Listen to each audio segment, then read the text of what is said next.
नमस्कार, जागो जनमत में आपका स्वागत। मैं हूं सुरक्षा और आज हमारे साथ हैं वार्ड पार्षद।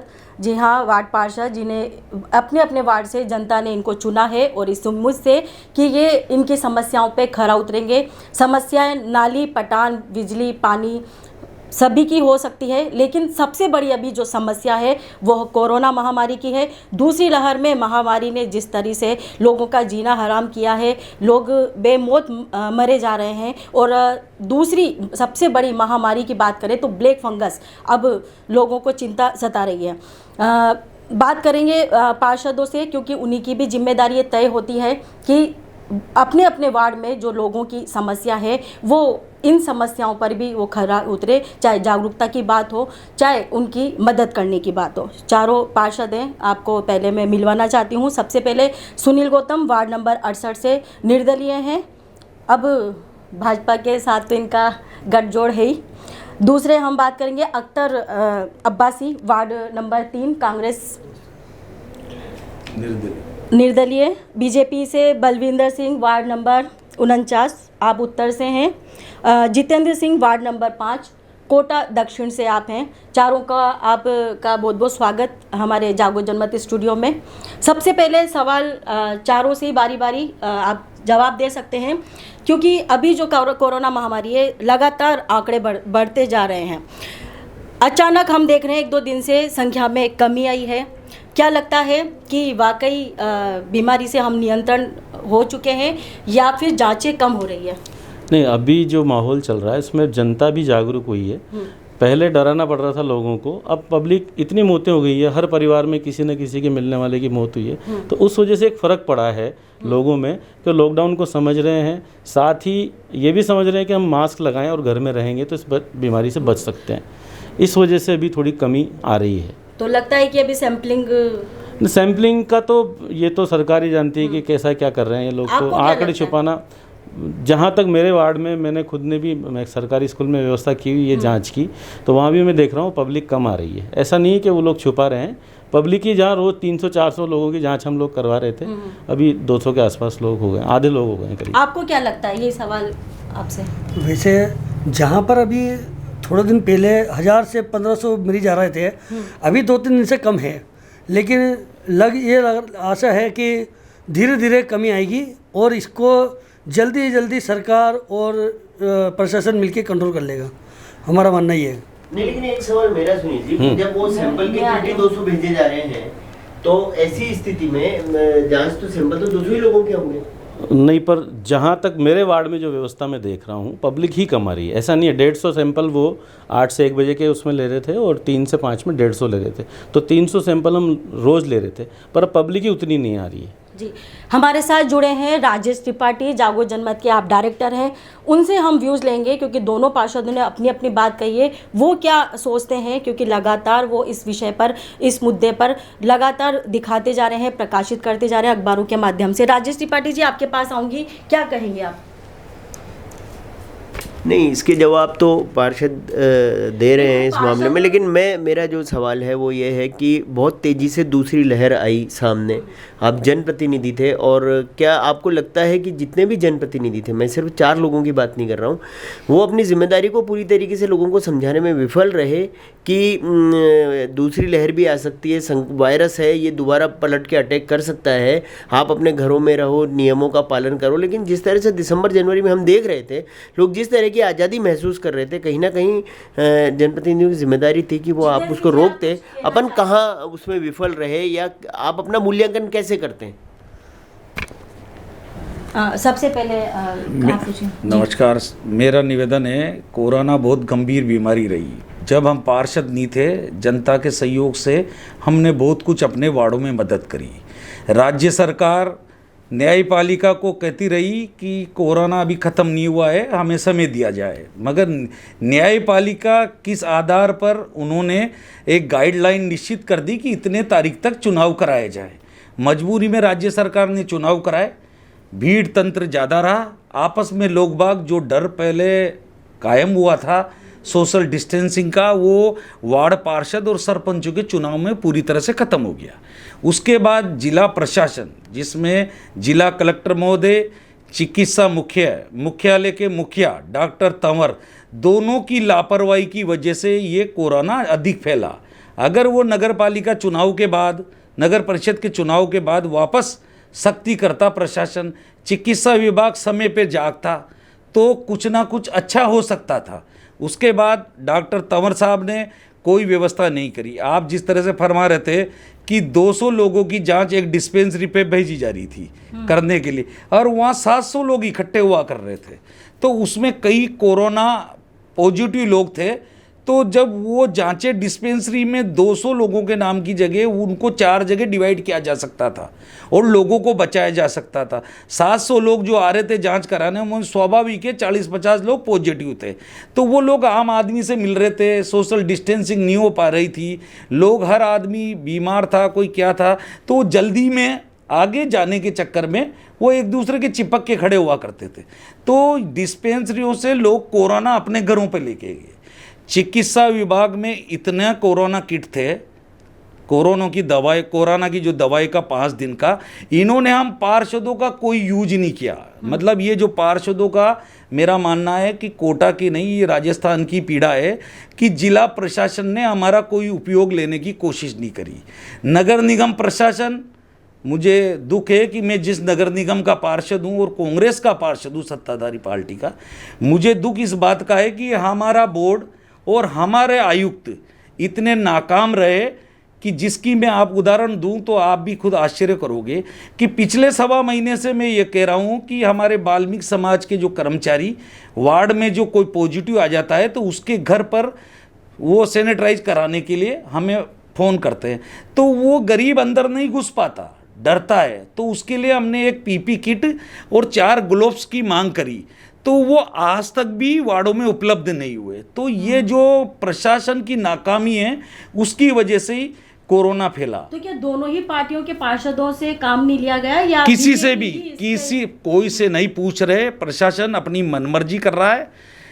मेरे 25 साल का सामाजिक अनुभव है, ऐसा मुझे शब्द इस तरह के नहीं बोला, निकम्मा और नालायक डॉक्टर तंवर जो चिकित्सा विभाग का मुखिया बना रखा है, वो एक चतुर श्रेणी कर्मचारी से भी बुरा व्यवहार करता है लोगों से। तो आपके कहने अनुसार प्रशासन पूरी तरह से फैल रहा, और ये मौतें इस तरह से हुई जैसे भगदड़ मस्ती है, भीड़ ज्यादा होने से लोग दबके मरते हैं। इस तरह से आज हमारा नगर निगम प्रशासन, हम कह रहे हैं कि आंकड़ा बता रहे हैं 10-15, 60-70 मर रहे। एम्बुलेंस जिंदे आदमी को जो बीमार है बेचारा सीरियस है उसको ले जाने और छोड़ने की व्यवस्था के लिए नहीं है, सिर्फ हॉस्पिटल से लाश वहां पहुंचाने के लिए है, तो वो लावारिसी लाश जाती है ज़्यादातर।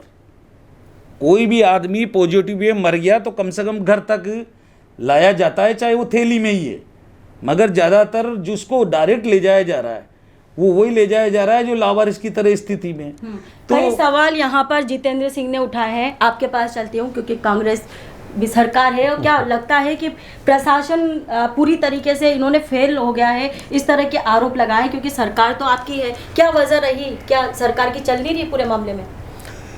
देखिए, इसमें जो हमारे पार्षद साथी ने कहा है वो पूरी तरह से सत्य है। पार्षदों का, किसी भी पार्षदों का, कांग्रेस हो, बीजेपी हो या निर्दलीय हो, किसी भी पार्षद का उपयोग नहीं किया गया। अगर पार्षदों का उपयोग किया जाता जनता को जागरूक करने के लिए, जिस तरह से चुनाव में हमने घर घर जाकर वोट लिए हैं और उनसे जीते हैं, सत्ता पाई है, उसी तरह से प्रशासन हमको काम में लेकर जागरूकता के लिए हमें योग्य मानता, तो उसी स्तर पे ये आंकड़ा कम हो सकते थे और कोरोना कंट्रोल हो सकता था। ये मेरा मानना है। मेरा ऐसा मानना है इसमें, एक जो चीज़ मैंने कही कि लोग अब समझ रहे हैं, तो वो चीज़ हमें भी समझनी है। हम सत्ता में हैं, हम काम कर रहे हैं, हमारा कोई उपयोग ले ना ले, हमारा एक कर्तव्य बनता है कि हम खुद अपने स्तर पे कुछ करें। तो मेरा तो मानना ऐसा है कि मैं खुद भी समझ रहा हूँ और लोगों को भी समझा रहा हूँ, और लोग समझ भी रहे हैं कि भाई बीमारी, जनसंख्या जिस हिसाब से हमारी है, संसाधन उतने नहीं है, कभी होंगे भी नहीं।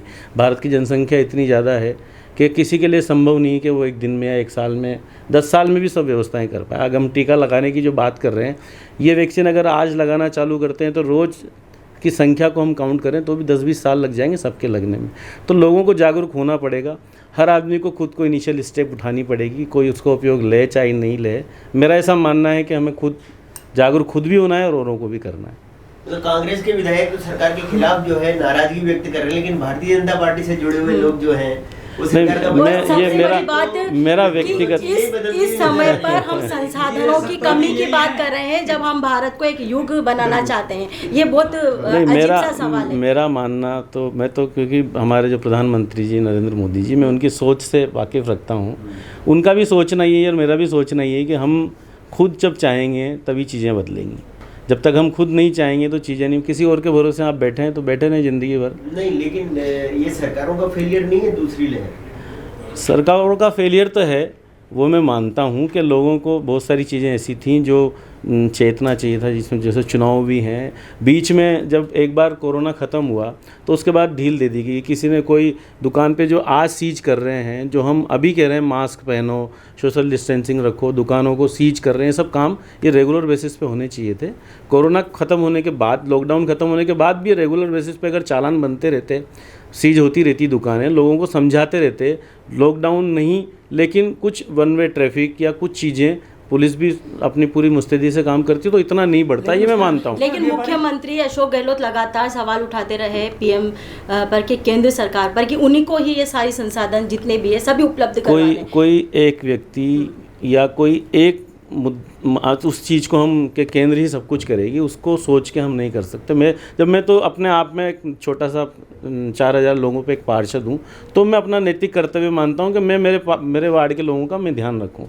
ये हर चीज़ हर आदमी को समझनी पड़ेगी। यहाँ कोई सरकार नहीं, कोई कांग्रेस बीजेपी नहीं, ये मानवता वाला काम है, तो वो हमें सोचना पड़ेगा। ये हर इंसान को सोचना चाहिए, मेरा ऐसा मानना है। आप क्या कहेंगे? आपके पास चलते हैं, क्या सरकार पर भी सवाल उठे हैं? बिल्कुल साहब, बिल्कुल ये सरकार का और प्रशासन का टोटल फेलियर रहा है, टोटल फेलियर।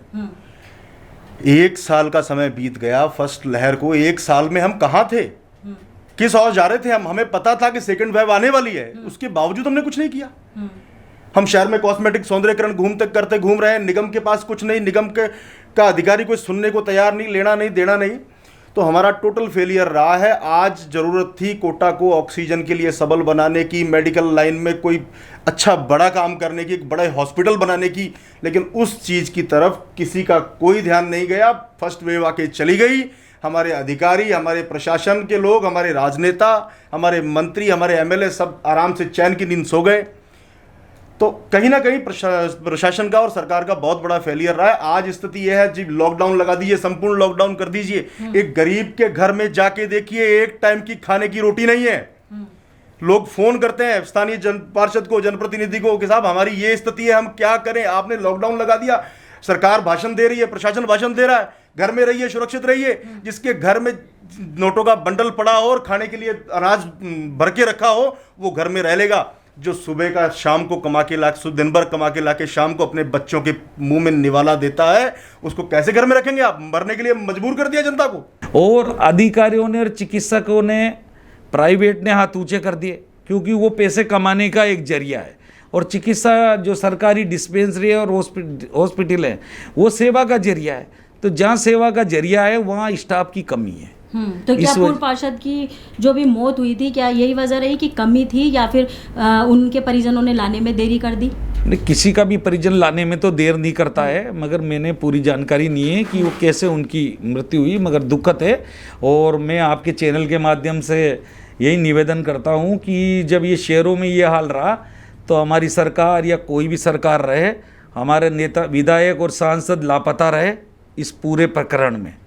जबकि चुनाव होते हैं तो 1.5 साल पहले ही अपनी दुकानदारियां जमा लेते हैं, चाहे हमारे कांग्रेस के हो चाहे बीजेपी के हो, मगर इस समय पूरी तरह नदारत रहे। अगर वो थोड़ा भी सोशल डिस्टेंसिंग से समय पे मोर्चा संभालते, अपने कार्यकर्ता और अपने पार्षद या सरपंचों का सहयोग लेते, कड़ी से कड़ी मिलाते, और जो भी पॉजिटिव मरीज आया उसके परिवार को हिम्मत मिलती।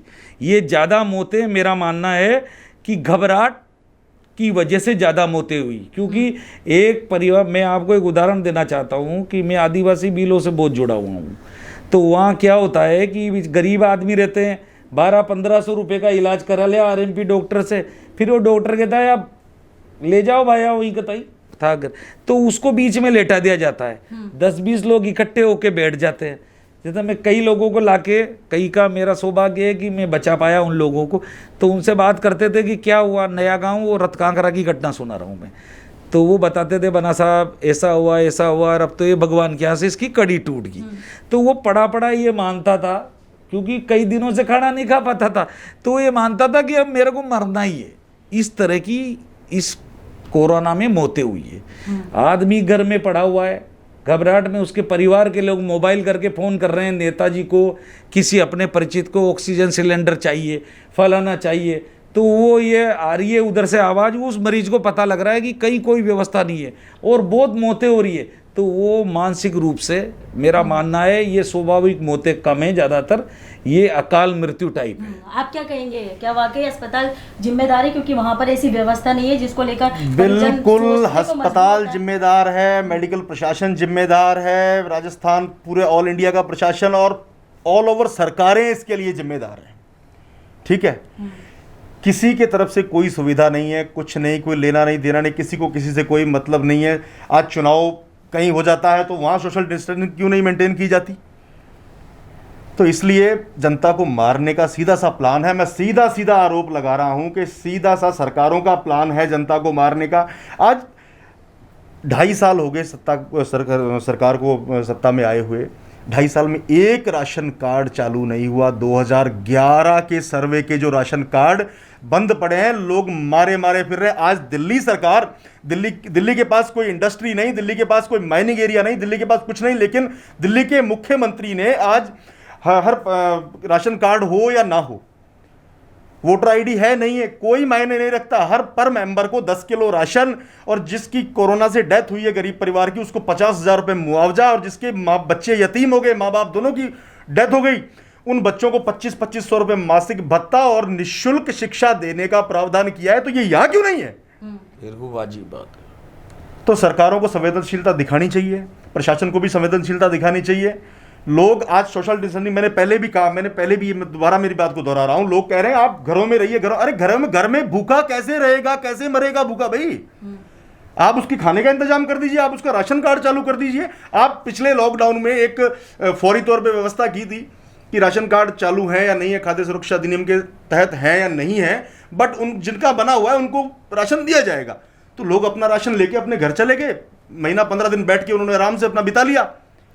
तो भूख से आदमी, बीमारी से मरना मंजूर है, लेकिन भूख से अपने बच्चों को तड़पता कोई नहीं देखना चाहता। इसलिए बिल्कुल सरकारों को संवेदनशील कदम उठाने चाहिए। सबसे पहली तो बात यह है कि इनको राशन कार्ड लोगों के चालू करा के खाद्य सुरक्षा मुहैया कराने की जरूरत है। उसके बाद में आप मेडिकल लाइन में आ जाइए, मेडिकल में अच्छे हॉस्पिटल्स हों, ऑक्सीजन प्लांट आज क्यों लग रहे हैं? अगर आज के 1 साल पहले लगे होते तो शायद बहुत से लोगों की जान बचाई जा सकती थी। ऑक्सीजन के लिए मैंने देखा इस कोटा में मौत के मंजर को, हॉस्पिटलों के बाहर लोगों ने बैठ के सर पटक पटक के दम तोड़ दिया, लेकिन उनको ऑक्सीजन का सिलेंडर नहीं मिल पाया। आज जो 200 रुपए का सिलेंडर भरता था वो 2000 में भर रहा है, 10,000 रुपए में 10,000 में भर रहा है। जो 1500 का इंजेक्शन है वो 50,000 में मिल रहा है। कैसे एक गरीब आदमी जिसके पास एक खाने की रोटी नहीं है, वो कैसे लाखों रुपए लगा के, मेरी मां पारिक हॉस्पिटल में एडमिट है, 10 लाख रुपए से ऊपर का बिल उसका आ चुका है, एक गरीब आदमी कैसे अफोर्ड करेगा? तो बिल्कुल। और जो चिरंजीवी योजना आपने चालू करी, उसी पे 2-4 दिन पहले कलेक्टर साहब ने बड़े बड़े उसमें स्टेटमेंट दिया अखबार में, ये हॉस्पिटल निगम ने हमारे को लेटर भेज दिए उठा के कि आप आपके एरिया में लोगों का 850 से बीमा करवाइए, निःशुल्क इलाज मिलेगा। आज मेरे को एक मिसाल दे दीजिए, कोटा में एक हॉस्पिटल अगर चिरंजीवी योजना के तहत किसी पेशेंट को ले रहा है तो मुझे बता दीजिए आप। बिल्कुल। आप जनप्रतिनिधि हैं कांग्रेस से, क्या सुझाव क्या है, क्या करें जनप्रतिनिधि? अब तीसरी लहर की भी चर्चा होने लगी है, तो क्या करें? आप लोगों की भूमिका को आप कहाँ देखते हो? सर देखिए, इसमें सभी को जागरूक होना होगा। हमें हमारे पार्षद साथी से इत्तेफाक रखता हूँ, इन्होंने जो भी कहा है बिल्कुल सत्य कहा है, और इस पे काम होना चाहिए। जनता के पास, हम जनता को बोल रहे हैं घर में रहें, सुरक्षित रहें, लेकिन भूखा कैसे रहेगा? वो बीमारी से कम भूख से पहले मर जाएगा। तो घर में रहने के लिए उसको राशन चाहिए, खाने पीने का इंतजाम चाहिए।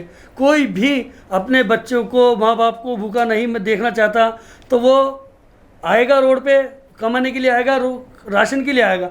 तो अगर सरकार ये इंतजाम कर दे तो कोई बाहर नहीं निकलेगा, जिससे बीमारी नहीं फैलेगी। और मुझे लगता है कि कोरोना बहुत जल्दी कंट्रोल हो जाएगा। हमें पार्षदों को भी जागरूक होना होगा। जिस तरह से हमने घर घर जाके अपने लिए वोट मांगे, वैसे ही हम जागरूक करेंगे।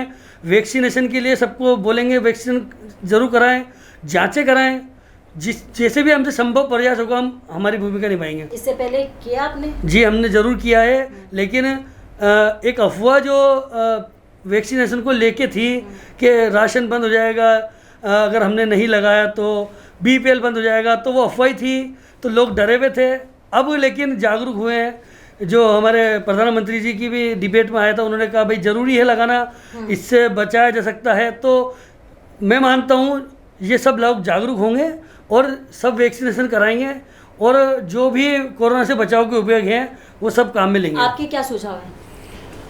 इसमें सुझाव देने लायक वैसे हम इस स्थिति में नहीं है कि हम किसी को सुझाव दें। भूमिका हमारी भूमिका है वो तीसरी लहर को रोकने में कितनी इम्पोर्टेंट हो सकती है? आप लोग क्या कर सकते हो? सबसे ज़्यादा इम्पोर्टेंट मेरे को लगता है कि एक छोटा लेवल पे जो 4000, 5000, 6000 लोगों को आप रिप्रेजेंट कर रहे हो, आप व्यक्तिगत रूप से हर एक आदमी को जानते हो, तो लोगों को समझाने, क्योंकि लोग घरों से बाहर निकलेंगे तभी ये सब होगा। बिल्कुल, आप लोग उनसे मेरा भी यही मानना है, क्योंकि सबसे छोटी इकाई, सत्ता की सबसे छोटी इकाई पार्षद माना जाता है, क्योंकि वो डायरेक्ट जनता के टच में है। विधायक उतने लोगों से नहीं मिल पाता और सांसद तो और कम लोगों से मिल पाता है। तो सबसे महत्वपूर्ण भूमिका पार्षद की है। एक नैतिक आधार पर पार्षद अपनी प्रायोरिटीज सेट करे कि जनता को जागरूक करना है, उनकी समस्याओं को आगे रखना है। कहाँ तक सुनवाई होती है, हमेशा लफड़ा ये रहता है कि आज यहाँ पे हम बीजेपी के पार्षद हैं, बोर्ड कांग्रेस का है, राजस्थान में सरकार कांग्रेस की है, केंद्र में बीजेपी की है, तो एक दूसरे पर आरोप प्रत्यारोप चलते रहते हैं। लेकिन हमें हमारा जो जितना हम कर सकते हैं पूरा इनिशिएट पार्षदों को उठाना पड़ेगा, उठाना चाहिए कि हम अपनी आवाज़ लगातार बुलंद करते रहें। जो आवश्यकता हमारे वार्ड में हम लगती है, किसी वार्ड में बीपीएल मेंबर्स लायक भी लोग हैं तो वो उनके लिए व्यवस्था करें। हो सकता है कि मेरे वार्ड में या किसी के वार्ड में अच्छे रिहायशी लोग रहते हैं, वहाँ उन सब चीज़ों की आवश्यकता नहीं है, राशन कार्ड की, बीपीएल की, तो वहाँ जिस चीज़ की आवश्यकता है वो उनके लिए पूरा करें। ये सबको पार्षदों को अपने स्तर पर देखना पड़ेगा कि भाई किसके इलाके में किस चीज़ की आवश्यकता है, वो उसके लिए भरसक प्रयास करें। पार्षद ही महत्वपूर्ण कड़ी है, मेरा ऐसा मानना है। जी, आप बताएं, सिस्टम में सुधार को क्या सुझाव देंगे? मैं कच्ची बस्ती का प्रतिनिधित्व करता हूँ और पिछले 10 साल से मेरा वार्ड निर्दलीय पार्षद के रूप में हमारी पूरी टीम काम कर रही है। इस बार मैं कांग्रेस से पार्षद हूँ। मेरा मानना ये है कि 2003 में बीपीएल चालू हुए थे, 18 साल हो गए, अभी तक वो बीपीएल में बीपीएल ही है। जबकि मेरा सुझाव वो आर्थिक रूप से सक्षम है, मगर जो असली जिसको बीपीएल मिलना चाहिए ना, उसके पास एपीएल तक चालू नहीं है। तो अगर कोरोना से लड़ना है तो सरकार से मेरा हाथ जोड़ के निवेदन है, और विशेषकर जिला प्रशासन से और भामाशाह अगर कोई दान करना चाहता है तो आपको 2 महीने रखना है इन लोगों को, तो 1 साल से कमर टूटी पड़ी है। ऑटो चालक, खुली मजदूरी करने वाले जो लोग हैं, सब्जी का ठेला लगाने वाले, उनका बीएलओ के माध्यम से पूरे वार्डों में सर्वे कराया जाए और उन्हें 2 महीने का किराने की व्यवस्था कराई जाए। दूसरा, केडीएल खून पी रहा है, ऐसे समय में भी हर किसी को नोटिस दे रहा है कि तुम्हारी लाइट काट देंगे, पैसा जमा करो, है ना। कहाँ दी रियायत? कोई रियायत नहीं है, मनमानी है। वो बेचारा क्या करे, उसका आंकड़ा काट दोगे तो वो लाइट तो अपने बच्चों को क्या मारेगा क्या, है ना। जिस तरह की केडीएल की अपने आप की लूट है, कुछ कहते ही पुलिस की गाड़ियां आम आदमी की समस्या पर नहीं आएगी। बिल माफ कर बिल माफ आधा माफ करना चाहिए और आगे आके 3 महीने के लिए किसी प्रकार का केडीएल या बिजली विभाग किसी को परेशान नहीं करे। तो बीएलओ के माध्यम से, पार्षदों के माध्यम से वार्ड का सर्वे हो, जिस तरह से अभी चिकित्सा विभाग कर रहा है और बीएलओ को लेके, तो उस तरह से, और 2 महीने का राशन उन लोगों को मिले। उसके बाद सख्ती की जाए जो कच्ची बस्ती मध्यम तबके के लोग हैं उनके लिए। और जो कोरोना का एक 5 दिन का किट दिया जा रहा है, तो वो जिस तरह के उसके सिम्टम्स या बुखार खांसी कुछ दिखे तो उस प्रत्येक परिवार को 2 किट दे दिए जाए, ताकि वो प्रथम प्राथमिकता में उस दवाई को चालू कर दे और पार्षदों के द्वारा निगम प्रशासन को कुछ ताकतवर बनाया, एक कंट्रोल रूम बने, कुछ व्यवस्था हो ताकि उस वार्ड का कोई व्यक्ति अगर बीमार है, पार्षद के पास इत्तला आती है तो ऐसी कोई टीम होना चाहिए जो 4-5 जगह जो पार्षद बताए तुरंत सैंपलिंग हो जाए उसकी, दूसरे दिन तक उसकी जांच आ जाए ताकि उसकी स्थिति क्या है। क्योंकि हॉस्पिटल अभी समय लगेगा, हॉस्पिटल अभी अपने इतने सक्षम नहीं है कि इतने ज़्यादा लोगों को ज़्यादा सीरियस। अभी यार दादाबाड़ी डिस्पेंसरी है, ऐसी जो भी डिस्पेंसरी में 30 बेड है मगर उनका कोई उपयोग नहीं है। आप यूं नहीं कह रहा हूं मैं ये पॉजिटिव मरीज को रखो, दूसरों को तो भर्ती करो, दूसरे की तो कोई व्यवस्था हो। चिकित्सा विभाग के लोग इतने वो हो रहे हैं कि जैसे अब किसी की आलोचना करना ज़्यादा ठीक नहीं है। बस आप सुझाव दें क्या करना चाहिए। मेरा तो सुझाव यही है कि जिला प्रशासन, MLA MP जो भी हैं, नगर निगम प्रशासन, पार्षद हैं, तो उनको सहयोग लेके कड़ी से कड़ी जोड़ें ताकि शहरों में मेन कड़ी है पार्षद, ग्रामीण क्षेत्रों में सरपंच हैं तो कुछ, मगर जिला प्रशासन और निगम प्रशासन और चिकित्सा प्रशासन इतना अहंकारी है क्योंकि वो नीचे के किसी से आदमी से बात करके वो चाहता ही नहीं है जमीन पे धरातल पर ये समस्या का समाधान हो। जी आप बताएं, आपके क्या सुझाव है। बिल्कुल साहब, जैसा भाई साहब ने बताया मैं सहमत हूँ, पूर्ण रूप से इनकी बात से सहमत हूँ। और हर विचारधारा से हट के, हर पार्टीबाजी से हट के, समय नहीं है राजनीति करने का और करनी भी नहीं चाहिए। तो बिल्कुल सही बात है जो भाई साहब ने बोला कि सबसे पहले ज़रूरत तो है ब्यूरोक्रेसी पे लगाम लगाने की। ब्यूरोक्रेसी बिल्कुल बेलगाम हो चुकी है। आज एक VIP अगर कार से निकल रहा है, उसकी कार में 5 भी बैठे हैं, 7 भी बैठे हैं और कोई 10 भी बैठे हैं, 4 कारें एक साथ जा रही है तो पुलिस वाला सलूट और मारता है कि सब जाइए।